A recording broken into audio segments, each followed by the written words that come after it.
All right, let's get straight into it. This is your GCSE Computer Science revision, and today we're going to break down everything you absolutely need to know about this CPU. We're focusing completely on Section 1.1 of the J277 specification, so you know you're getting exactly what the exam board is looking for. So let's start with the big one, right? What does a CPU actually do all day? We always hear it's the brain of the computer, but what's it thinking about? What's its one constant, never-ending job? Well, the answer is actually pretty straightforward. The whole point of the CPU is to just run one process over and over and over again. It's called the fetch-execute cycle. Seriously, this thing is like the heartbeat of your computer, ticking away billions of times every single second. Yeah, it's this simple three-step dance. First, it fetches the next instruction from memory. Then the control unit decodes that instruction to figure out what it's supposed to do. And finally, it executes the command. That's it. Every single thing your computer does, from booting up to playing a game, is just that cycle happening at an unbelievable speed. Kind of wild when you think about it. Okay, so what's inside the CPU that makes all this magic happen? To get our heads around it, let's look at the key bits and pieces laid out in the von Neumann architecture. You definitely need to know these components for your exam. First up, we've got the ALU, or the Arithmetic Logic Unit. Think of this as the master calculator of the CPU. It's the part that does all the heavy lifting, all the math, the adding and subtracting, and all the logical decisions like and, or, and not. It's the real number cruncher of the whole operation. Then you have the control unit, the CU. Now, if the ALU is the calculator, the CU is the traffic cop. It's the boss. It decodes the instructions from memory and then tells all the other parts, the ALU, the memory, everything, exactly what to do and when to do it. It directs the entire flow of data. And we can't forget about cache. This is a small but super fast bit of memory built right onto the CPU chip itself. It's like the CPU's own personal notepad, where it scribbles down the instructions and data it's using all the time.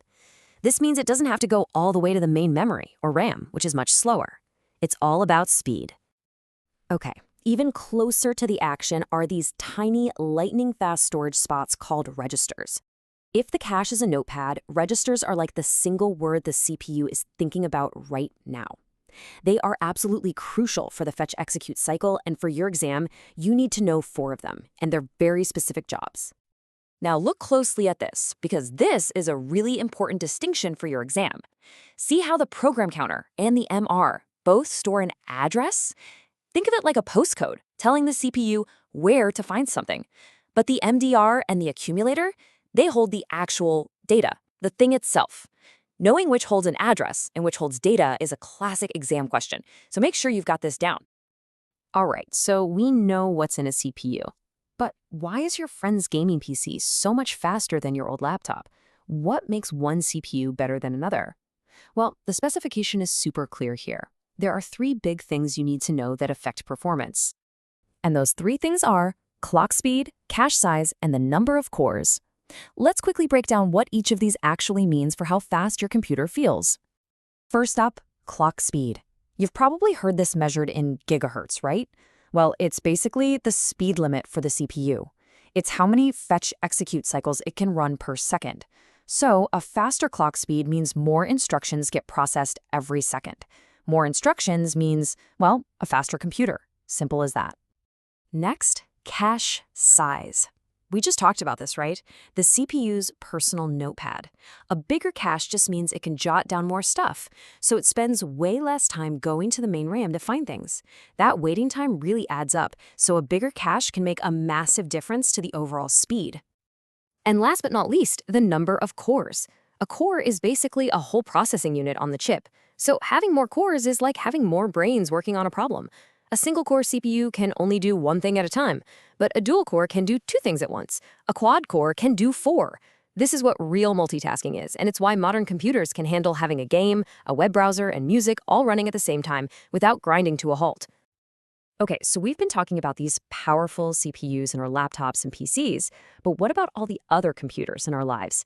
This brings us to another key part of the spec: embedded systems. These are the computers hiding in plain sight.